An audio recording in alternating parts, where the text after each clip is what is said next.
up, we have Igor Kwiatkowski, Product Line Director of Lamor Corporation based in Washington. Mr. Kweikowski has over 20 years of industrial and technical sales management experience working with the oil and gas, marine, aerospace, and government sectors. He specialized in projects with the U.S. Corps of Engineers, U.S. Army, and U.S. Navy, implementing systems such as dams and military installations.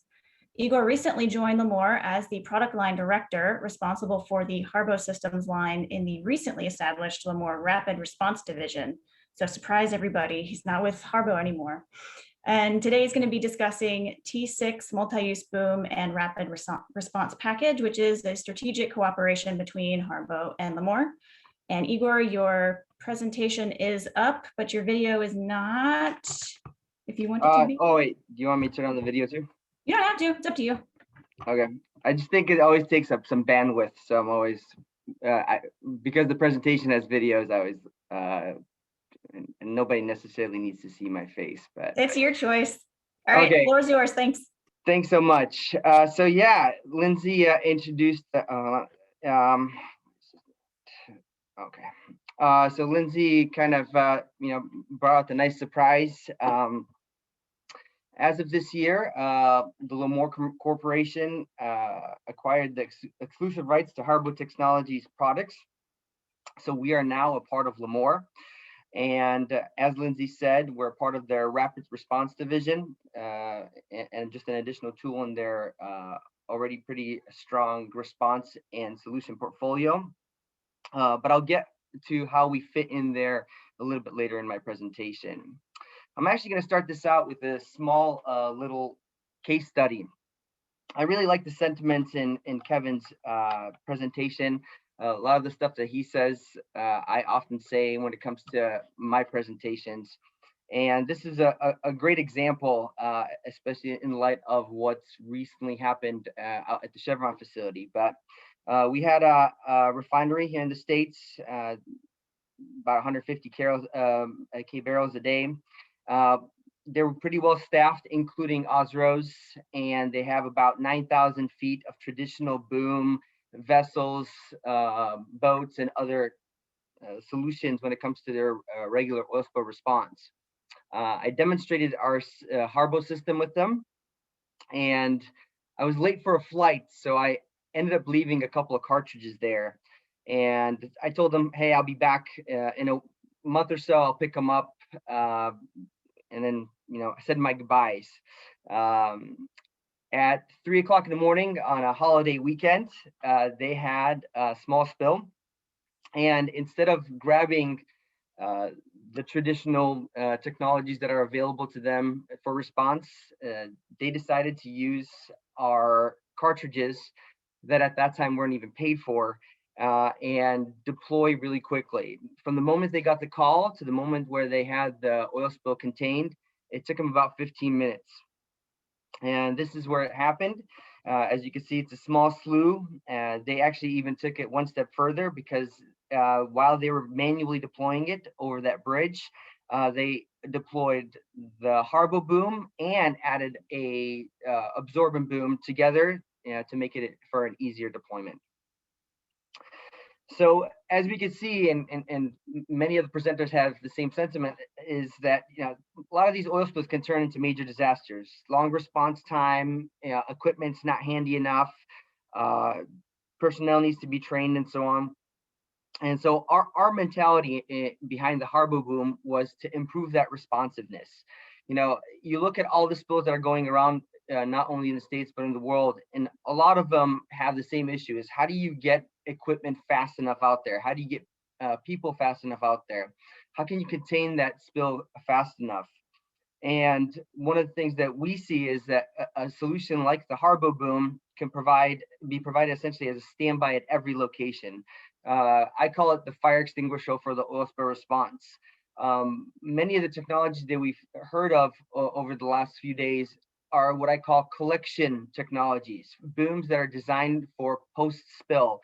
It's already late in the game, the cavalry arrives, but what do we do in between? And this is where I think a solution like the Harbo Rapid Response Boom, which can be easily deployed, quickly operated, is a great solution to have at every location, at every facility, maybe on every commercial or industrial vessel. The boom Igor, itself. sorry to interrupt. Sorry, Yep. real quick.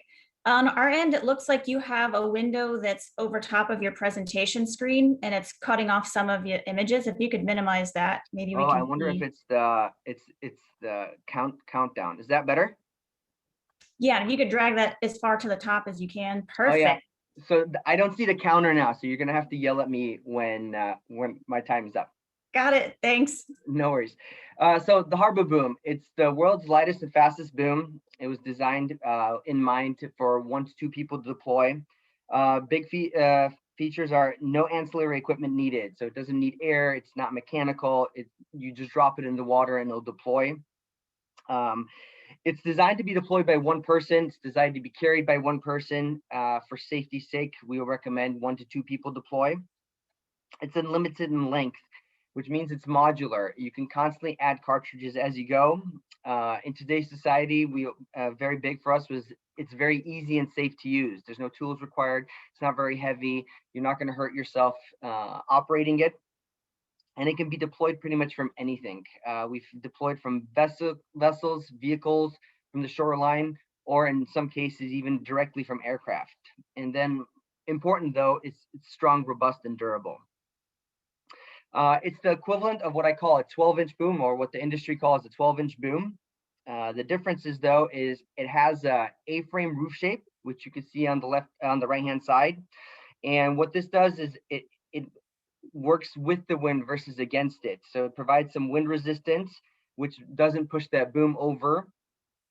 2, in comparison to a traditional boom, it has a dual skirt versus a single skirt. 1, this enables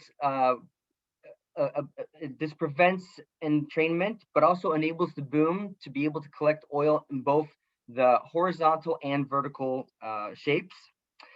We had it third-party field tested by WRI in Montana, which I'll show in a little bit, up to 5 knots. It's been tested up to 3-foot and 6-foot waves, so it's applicable to Sea State 3. The materials themselves have a very high temperature range because we use this both in environments like the Middle East, as well as, for example, the North Slope area. So we have made sure that the product is applicable to both types of environments. It's designed to be adapted to any type of technology that you're using for current oil spill response. So if you're using certain skimmers, brands irrelevant, or different types of booms, we have adapters that match up or adapt the Harbo boom to other technologies. And then one of the key features is it has a 1.1 ton tensile strength. We actually in-house test every single section for that pull strength. The cartridge, biggest thought behind this was during the spill, the Costco Busan spill, there was a lot, the original founders of Harbo saw a lot of vessels of opportunity. And then of course that you could see the same during most major spills. And our idea was, well, how can we expand that? How can we add more to it? And the idea was, again, going back to that statement, what if 1 person can deploy boom? What if 1 small runabout can deploy boom? And that's why we designed the cartridge to be very light. The heaviest version is our 80-footer, which is just under 50 pounds. Our multi-use and our smaller single use are 40 to 30 pounds. And then they were designed to be stored outdoors in a weatherproof case. As a quick Velcro opening, which was designed after usage up in the North Slope on our older versions, where we were using very heavy gloves, and we wanted to have something, a cartridge that's even easier to open in heavy gear and heavy gloves, and of course, no tools required. Critical points from a storage perspective, space on ships, on docks, at facilities is always a premium. Our idea was, again, make it small, make it fit on anything. As you can see, you can put it on ATVs. You can store 10,000 feet of it in a 20-foot container, or my most famous application from a storage perspective, in an application in Alaska, we put 12 cartridges which is 600 feet of boom on a Cessna 206 to be able to be delivered to a customer. Prove it an OMSET. The version of the boom that you see today, which is the T6 multi-boom, and that's the big advantage that we have nowadays versus the 2019 version, is that it's been, this is version now 400. And so it's been tested at OMSET twice. In this scenario, you can see we did a slightly larger boom. So this one that you see here is not 80 feet, but it's 100 feet in circumference. We contained during testing there 1.5 tons of oil and had no losses. It was tested up to 3-foot waves and this traditional standard, 1 knot current. We had at the same time a traditional boom that ran through the same tests, and you can see the results. One nice thing that Kevin mentioned is waves. Part of our design, and you can see this really well here on the image on the right, is we don't have long sections. So our cartridge length is 50 feet or 80 feet, but and the material is all one piece. However, inside the floats are all small 1-foot pieces, which makes the boom ride the waves like a snake. This is a short video to show you the deployment and of course the repacking of the new T6. So the T6 is our latest and greatest 2020 version.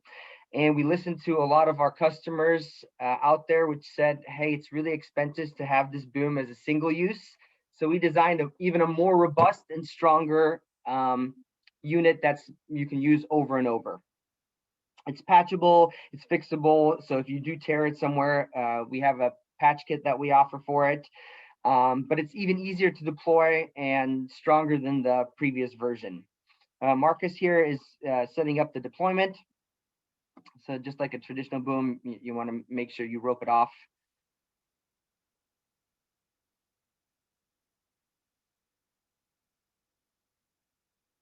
He does a very good job with the knots, and then you just put it in the water. As you can see, just one person's deploying it. You can, in this case, you're deploying from shore to boat, or actually they're just carrying it across the little marina here. The T6 no longer has a sponge-based system like the previous one did. So you have essentially immediate rise. You don't, sometimes on the previous versions, you have to wait X amount of time before they expanded. The newer system expands almost immediately.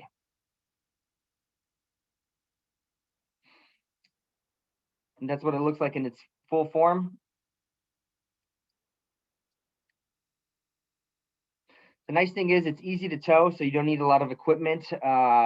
I recently did a demonstration with a customer, and they manually towed about 400 feet, and they were amazed about how light it is. The nice thing about the T6, it's the same weight going in as it is going out. The T25, the predecessor, was always about 30% heavier coming out because it had the sponges.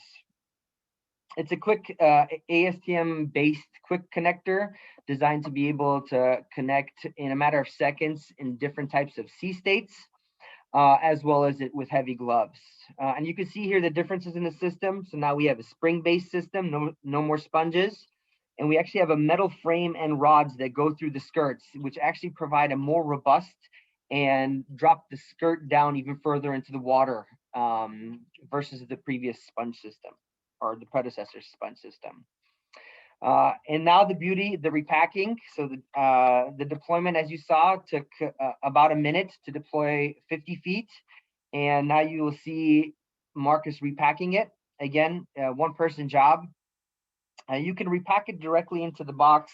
We highly recommend that it does get washed and cleaned beforehand. But let's say if you're on a spill, and of course time is essential and time is critical, you can't put it back in the box. Take it out later, wash it off.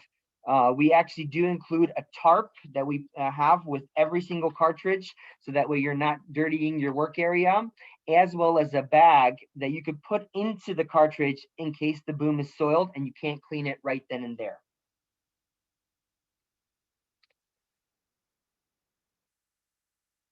And that's how easily it is to deploy and repack the T6. As I mentioned before, our predecessor, the T25, is still around. These are single-use units, as is the T15. Currently, the most popular version is still the T6 multi-use. Second case study. This one, some of you guys might be familiar with. The reason why I like it is because it really shows the idea of rapid response. Just kind of a highlights. The biggest ones is we were notified about this while doing a demo at a port next door or in the city over. Our CEO at the time told the factory to overnight 26 cartridges, and we did this as regular luggage on a commercial flight. It was about 3,300 feet of the T25 at the time, and we deployed it in all 3,300 feet in 90 minutes on a 20-foot patrol boat with just 2 people with no advanced prep. And here's the video for that. So you can see here, just the same 2 guys that are going to be deploying, the same 2 guys that did, pretty much everything on the job. It was the second largest oil spill in Rotterdam's history.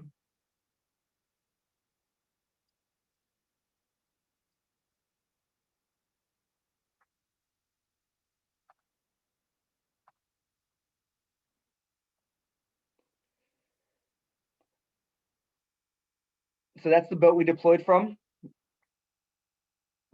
And we just loaded up the boat with all of our cartridges, went out to the site where the incident command asked us to deploy, and we were given a specific area to do. In this case, was secondary containment, where the team deployed the 1,000 meters. Nice thing is it's very easy to handle. So here he's pulling large sections of a few hundred feet. It's easy to carry across different spots. It goes between pilings really nicely. So it does provide you a lot of variety as far as areas you can deploy. And then it's because of the dual skirt and the way it's designed, it has great containment capabilities. You can ride over it with a boat. You just have to watch the propeller.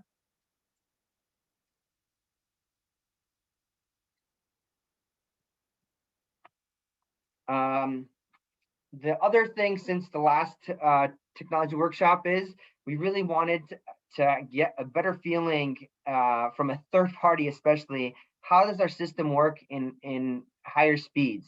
As we all know, boom has its limitations at over a knot, but we always think that we have something different here. And so we asked WRI to test the system for us, and the results were pretty impressive.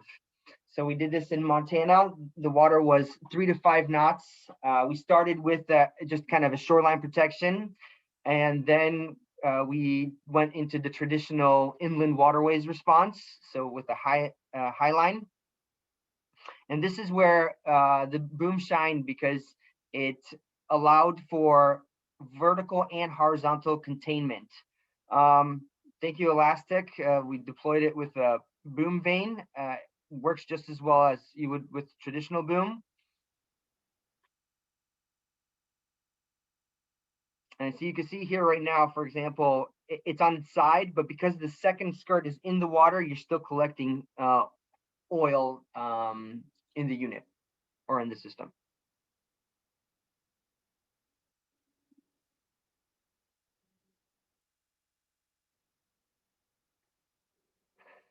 How does this all fit in with Lamor? LR squared, Lamor rapid response, kind of our mission statement that we're kind of coming up with is, being able to respond with equipment and personnel in the shortest time possible. So improving our current responsiveness. We see a lot of data when it comes to how fast can you get boom on the water. We want to be able to improve that. Make the systems transportable and easy to deploy with few or limited personnel. Especially in times of COVID, it's really hard to get people out to places. What can we do to limit the amount of people that can be there on that initial containment before the cavalry arrives? Strategic prepositioning of rapid response equipment. Lamor has bases all over the world, locations all over the world. Can we store systems there that are ready to go on a notice, to avoid critical situations like Multiuse? offer trained personnel in both equipment operation, but also incident command systems. And another key factor is advanced logistics. What Rich just showed is how difficult it is to get equipment out to places. And it doesn't only mean, you know, the flight time, the paperwork involved with the customs, all these different things have to be taken care of. You know, how can we prepare for that best? We're coming out with what we call rapid response solution packages. And we've kind of come up with 3 different verticals that we're doing this in. So inland marina type applications, where we're going to have a skid that's designed for easy air transport, be it on commercial or charter flights like C-130s, where on that skid, you're going to have, you know, our Harbo boom boxes, you're going to have mini ray or nanomax skimming systems, self-supporting tanks, and then things like sorbent pads or sorbent booms. Then the next step up is going to be near shore, port, or larger harbor scenarios, where again, you're still going to have the Harbo boxes, but we're also going to add to these skids foam-filled boom, beach seal booms, a larger skimming system like the Mini Max 25, larger storage tanks, and other accessories. And last but not least, offshore scenarios. So this year, actually, with Harbo, we've done a lot of offshore applications, especially in Southeast Asia. And it turns out the system works really well, especially given the wave movements and how easy it is to contain and let the oil float within the containment. So the next solution that we're going to provide is, again, skids with, you know, Harbo boom on it, a boom bag with 300 meters of boom that's larger and stronger to deploy than your traditional Harbo boom, inflatable boom within a blower, and then larger wear skimmers and the floating towable tanks. And all these ideas is that these are going to be modules essentially built on these skids that you can just, they're going to be ready to go, preset, pre-marked, with some of the logistics paperwork completed. So that way, when we get a call, we're not waiting to do all this. It's just rapidly ready to go for all of our customers. As far as applications go, be it the Harbo boom or some of these other rapid response technologies, the applications are infinite. I think my biggest interest point is one of my distributors sold a system to Delta Airlines maintenance for oil spill response protection. But we really, over the course of the last 2 years, our verticals have expanded quite a bit, and there's many different applications that you can use these systems for, with the idea of how fast can you be on the water. Instead of waiting an hour or 2 hours to respond, can you put something in the water within the first 15 minutes? And that's it. I'll leave it up for any questions. Great, thanks, Igor. Jenna, do we have any questions? We have a couple. So first one, can you please provide more information on the 5-knot testing you conducted? Yeah, so and if you read the next line, he says his above question was answered. Yeah. But I'm also happy, feel free to share my info. I'm happy. We actually have a full report from WRI. I'm happy to share that report with anybody that's interested. Perfect, thank you. And that's it. Okay, thanks guys, appreciate the opportunity. Thanks, Igor.